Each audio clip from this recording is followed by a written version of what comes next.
Hello and welcome to my presentation today discussing the evaluation of nutrition knowledge in female Gaelic Games players.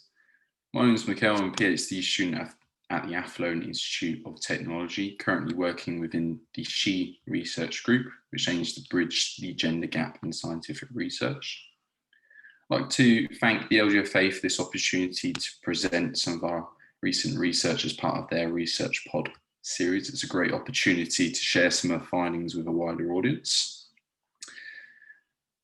I'd also like to thank my co-authors. Although I'm presenting today, I wouldn't have been able to have done this work without their support. So I'd like to extend my thanks to Dr. David Kelly, Dr. Neve Nikelliger, and Dr. Kieran O'Gahan.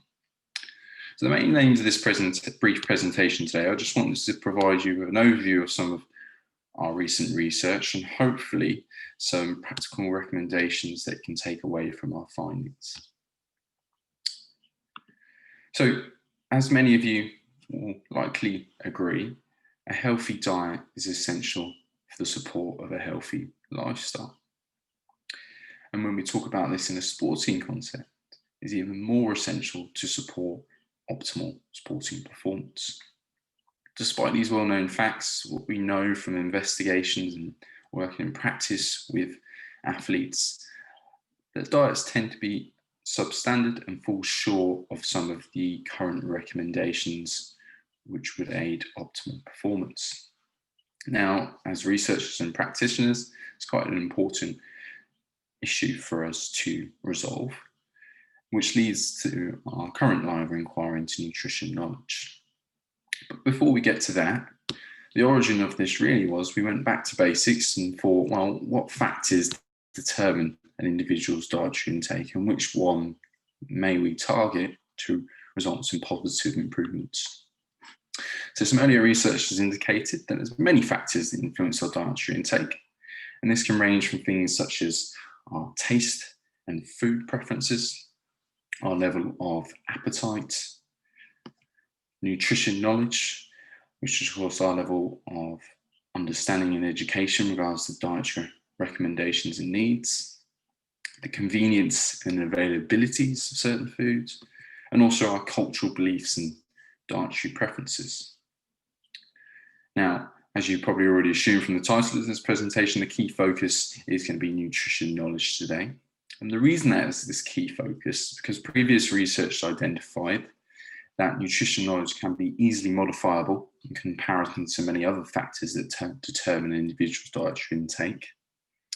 And there's previous evidence to show that when nutrition knowledge was improved, it led to the adoption of healthier food habits and greater adherence to public health dietary recommendations. From a sporting perspective, we've observed in rugby league players, those that had higher nutrition knowledge also consumed more carbohydrate-rich foods. In a population of female volleyball players that underwent a 4-month educational intervention designed to improve their nutrition knowledge, they also had improvements in their overall energy intake, carbohydrate intake, and protein intake closer to dietary recommendations.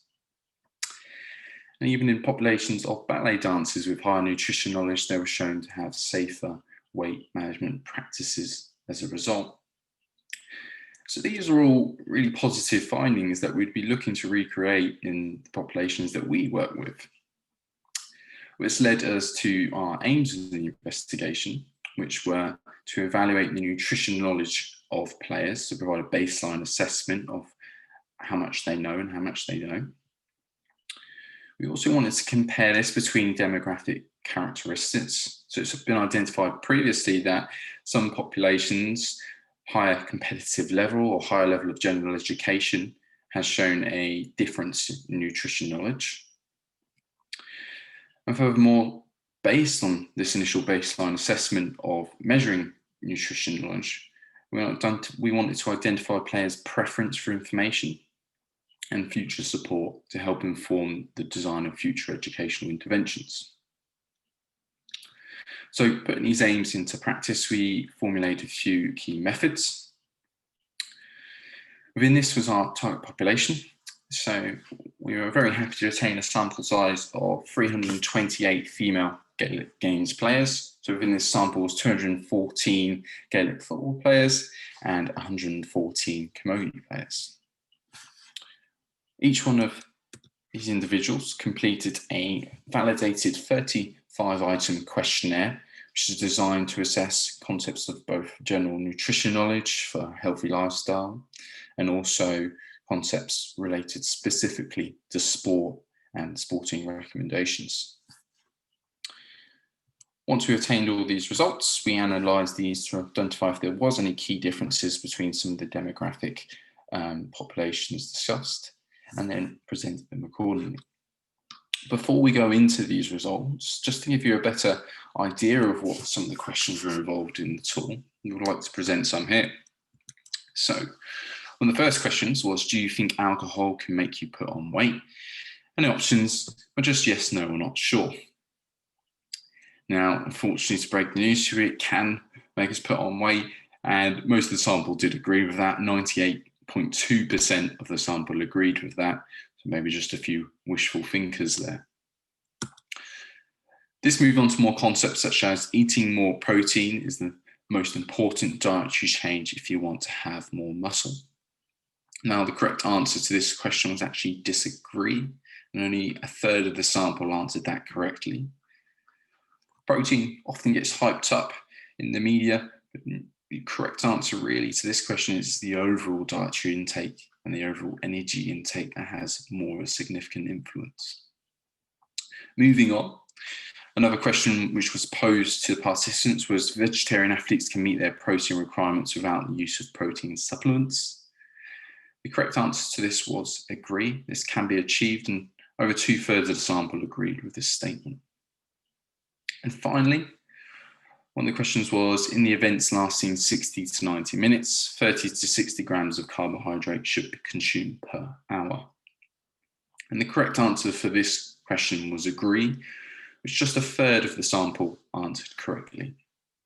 And this just gives you an idea of how we initially started exploring some general nutrition knowledge concepts and what eventually then led into some more sport-specific questions. So this was just 4 of the 35 questions included. And what I'm going to do next is just present some of the key results. So out of the total sample, on average, they achieved a score of 46%. So just under half correct out of those 35 questions. They preferred significantly better on the general nutrition knowledge questions, so just shy of 60% in comparison to the sports nutrition knowledge questions, around 40%, which is a pattern we've seen in similar athlete populations. This just displays some of the group numbers. So we had 218 club players and 110 county players, and also their breakdown between levels of education and previous advice. So some of the key findings that came from exploring the differences between groups included a difference between playing level. So county players scored higher for overall total nutrition knowledge and also on the sections regarded to sport-specific knowledge. In terms of education level, as we presumed, those with a graduate, so a degree, or postgraduate, so postgraduate degree education in comparison to those with high school education, for example, leaving cert, did score slightly higher on the sports nutrition knowledge sections.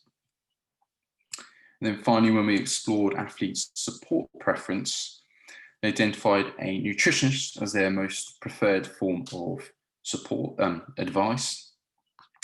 And also they wanted specifically sports nutrition advice from a nutritionist. So this gives us an idea on what we might incorporate into future interventions on the basis of this. So some of the key practical takeaways from this is that in light of the average score from players, focus should be given to improving the nutrition knowledge of players. Based on some of the differences observed in terms of competitive level and general education level, it may be important to stratify any future nutritional education interventions designed to best meet individual players' needs. And finally, we should take into account players' preferences for sources of information, and the support should be considered on this basis as well. So in conclusion, our investigation identified that nutrition knowledge of female Gaelic football and camogie players could be improved. And if this was improved, this may lead to beneficial changes in dietary behaviour, which can ultimately help support optimal performance and return to gameplay. So finally, any future education intervention should consider players' gaps in knowledge that we've identified, and also identify the mediums which players actually wish to receive the support, as they may be more receptive through these.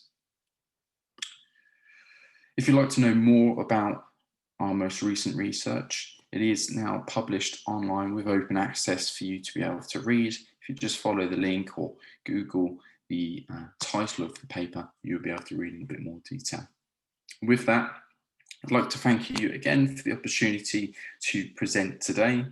The best way to follow any updates in terms of our research is our SHE Research Group Twitter and website. And if you have any more specific inquiries with regards to this investigation, feel free to contact me via email. Thank you.